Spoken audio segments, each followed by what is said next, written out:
মায়ের হাত থেকে নিয়ে এই দুই মায়ের কপালে দুটি ফোঁটা তুলে দিলেন। এটা কি মায়ের আশীর্বাদ? এটা হলো মা বাবার আশীর্বাদ। এই পৃথিবীতে মা বাবার আশীর্বাদের উপরে আর কিছু নেই, আর মা বাবার অভিশাপের উপরেও আর কোনো অভিশাপ নেই। আমরা এমন কোন কর্ম করবো না যেতে করে মা বাবা অভিশাপ আমাদের গায়ে লাগে। এমন কর্ম করে যাব যা দেখে আমাদের সন্তানেরা আমাদেরকে দেখে শিখে পিতা মাতার প্রতি শ্রদ্ধা কর্তব্য বড়দের সম্মান করা আমরা যদি শিখে যাই, তাহলে আমাদের পিছনের প্রজন্ম আমাদেরকে দেখে শিখবে। আমরা যদি না শিখি, আমাদের পিছনের প্রজন্ম তারাও শিখবে না। আমরা যদি আমাদের সন্তানদেরকে যদি একটু ধর্মীয় শিক্ষা প্রদান করতে পারি, তাহলে আমাদের সন্তানেরা ধর্মীয় শিক্ষায় শিক্ষিত হবে। আপনি একটু লক্ষ্য করে দেখেন, মুসলিমদের ঘরে সব সন্তানেরা 5 বেলা তারা নামাজ পড়ে।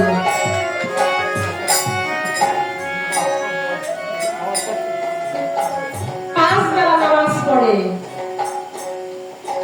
কিন্তু আমরা ছোটবেলা দেখতাম কি তারা এই সকালবেলায় মক্তবে চলে যেত তারা কোরআন শরীফ শিক্ষা প্রদান করার জন্য। আর আমাদের সন্তানদেরকে যদি আমরা বলি বাবা স্নান করে আসো, একটু তুলসী তলায় জল দিয়ে আসো, বাবা একটু নমস্কার কর ঠাকুরকে, সব সন্তানের সময় হয় না। এই জন্য আমাদের এই কলিকালে ভোর করে আমাদের ঢুকে আমাদেরকে যা দেখে নেয় তা আমাদেরকে এখন ভগবান দেখিয়ে যাচ্ছে। পিতার আগে পুত্রের মৃত্যু, পুত্রের আগে সন্তানের মৃত্যু। মা জীবিত অবস্থায় সন্তানের শোক তাকে দেখতে হয়, অকালে ফল আমাদের ঝরে যায়, কারণ আমরা গাছের পরিচর্যা করতে পারি নাই, গাছে ঠিক মতো আমরা ঔষধ দিতে পারি নাই। সেই ঔষধটা হল কৃষ্ণ নাম। যদি আমরা গাছে যদি ঠিক মতো ঔষধ দিতে পারতাম, আমাদের গাছের ফুল ফুটতো, ফল ফলত। এখনো আমাদের সময় আছে, এখনো আমাদের অনেক সময় আছে। যতক্ষণ পারেন যে যার গুরুদেব ধরেছেন সেই গুরুর নামে একটু জপ করেন। সন্তানদেরকেও সেরকম শিক্ষা দান দিতে চেষ্টা করেন। যে হবে হবে, আর যে না হবে সেটা আপনার কর্মফল, সেটা আপনার কর্মফল। আপনি যে কর্ম করে এসেছেন সেই কর্মফল আপনাকে এখানে এসে তা দেখতে হবে। আর সীতা দেবী এই দুটি বালককে বাম পায়ের ধুলি আর মুখের অম্ল তাদেরকে পড়া দিলেন। আর এখন যদি আমরা আমাদের সন্তানদেরকে যদি দিতে যাই, তারা বলবো মা তুমি তোমার পায়ের ধুলা আর মুখের পড়া দিতেছ, কিন্তু সেটা যে কত অমূল্য ধন সেটা সবাই বুঝতো না। আমার বাবা যখন ছোটবেলায় আমরা দেখতাম, আমরা দুজন যখন ছিলাম, বাবা আমাদের বড় ছিল তখন, বাবা দোকানে যখন ঘাস দিয়ে আসতো, বাবা গায়ে থেকে তখন ধান পড়তো।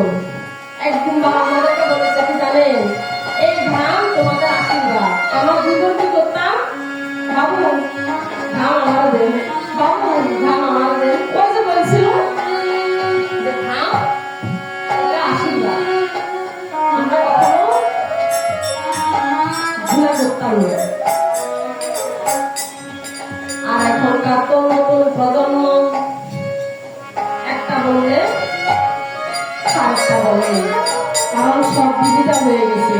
আমাদের আগে আমাদের সন্তানেরা অনেক কিছু জানে। যাই হোক, অনেক কথা বললাম। সবাই আমাকে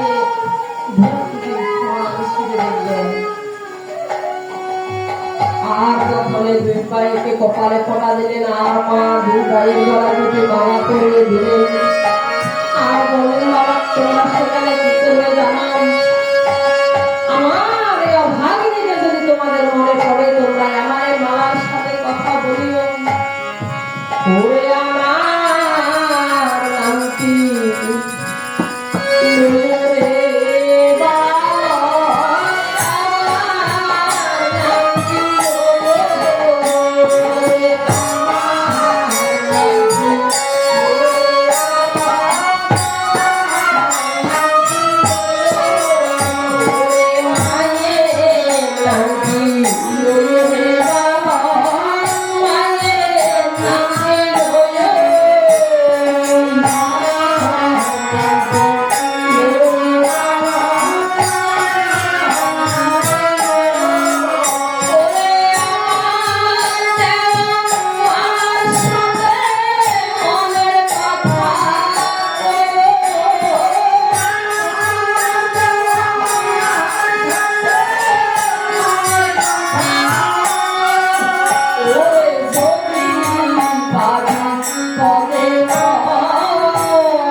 বালককে নিয়ে মুনি ঠাকুর তখন গমন করিলেন এই বনমাঝে দিয়ে তখন মুনি ঠাকুর উপনীত হলেন আরে দুটি ভাইকে তখন কহিতে লাগলেন ওরে বাবা বলে তোমরা আমার বনখানা কাটালা দেবেন আমি ওই চিত্রকূট পর্বতে যাব আমার ভগবানকে সাধন করিতে তখন বললেন দাদু তুমি আমাদের আমার জন্য দুইখানা ভগবান নিয়ে আসবে তো দাদু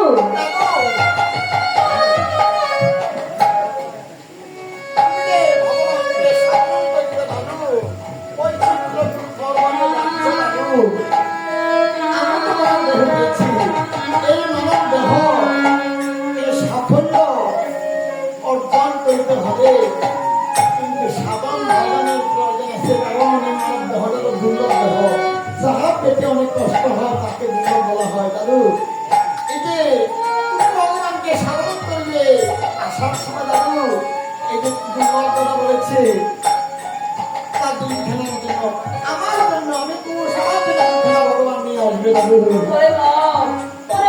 ঠিক আছে আমি তোমাদের দুই ভাইয়ের জন্য আমি 4 খেলা ভগবান নিয়ে আসবো আর এই বলে মুনি ঠাকুর তখন চিত্রকূট পর্বতে ভগবান সাধন করতে গেলেন আর তার বনখানায় দুটি বালকের সাথে পাহাড় দিতে রেখে গেলেন আর এই দুটি বালক এই বনের মধ্যে মনের আনন্দে খেলাধুলা করতে লাগলেন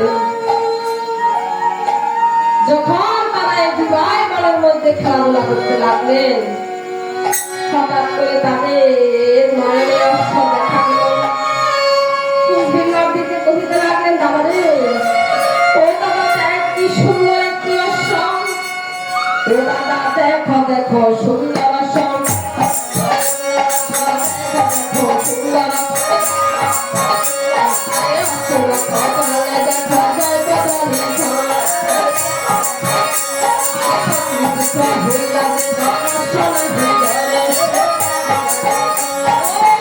হইয়া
এই কি কি সুন্দর দুটি বালক, তারা এই গাছতলায় শুয়ে আছেন। জানি কোন মায়ের গর্ভে তারা জন্ম নিয়েছেন। আজ তারা এই দুটি বালককে ঘরের মধ্যে এভাবে ফেলে রেখে তারা মা বাবা চলে গেল। এমন সন্তান অনেক ভাগ্য করে পাওয়া যায়। এই বনমাঝিতে দুটি বালক ছাড়া তো আর কাউকে দেখতে পাইতেছি না। দাস এই দুটি বালককে জিজ্ঞেস করবো, ও বালক, এই অশ্বটাকে বন্ধন করেছে বলতে পারবি? অশ্বকে বন্ধন করেছে আমাদেরকে জিজ্ঞাসা করো। একটু জ্ঞান খরচ করলে তো একটু নিজকে নিজ, তাহলে বুঝতে পারবে এই মনের মাঝে আমরা দুই ছাড়া আর কেহ নাই। তাহলে তোমরা অশ্বটা বন্ধন করেছ? আমরা দুইটা ছাড়া অশ্ব কে বন্ধন করবে আর কি আছে কোনো মাঝে? আর তোমরা এই অশ্বকে বলেন যাইতো তো লেখা আছে, তোমরা তা দেখে শুনে বন্ধন করেছ? আমি ওই পত্র অনুসারে বন্ধন করেছি। এই যে অশ্বের উপরে লেখা আছে সতীর পুত্র হইলে যেন সমাহি ধরে, এই যে দাদা হইলে বলবো সে কাজ করে। তোমরা সেই সতী মায়ের পুত্র? আমরা সতী মায়ের পুত্র, আমরা তো দাদা হইলে বলবো নিনি। বাবারে, অনেক কথা বলেছি, তোদেরকে এখনো অনুরোধ করতেছি, এটা শ্রীরামচন্দ্রের যজ্ঞের অস্ত্র, আর ছেড়ে দে। অশ্ব হোক না কেন, তাহলে অস্ত্র ছাড়বি না? বিনা ধুতে কিছুতে অশ্ব ছেড়ে দেবো না। বসে দুটি বালকরা ধুতে শিখেছিস? আরে প্রয়োজন হলে তোমাদের সবাইকে শিখাইতে পারি। হে বাচ্চা মিত্রগণ, বাবা বাচ্চা বাবা, এখন এই দুটো বছর দুটি বালকের যুদ্ধের স্বাদ মিটিয়ে দেবো এখন। ও বাবা!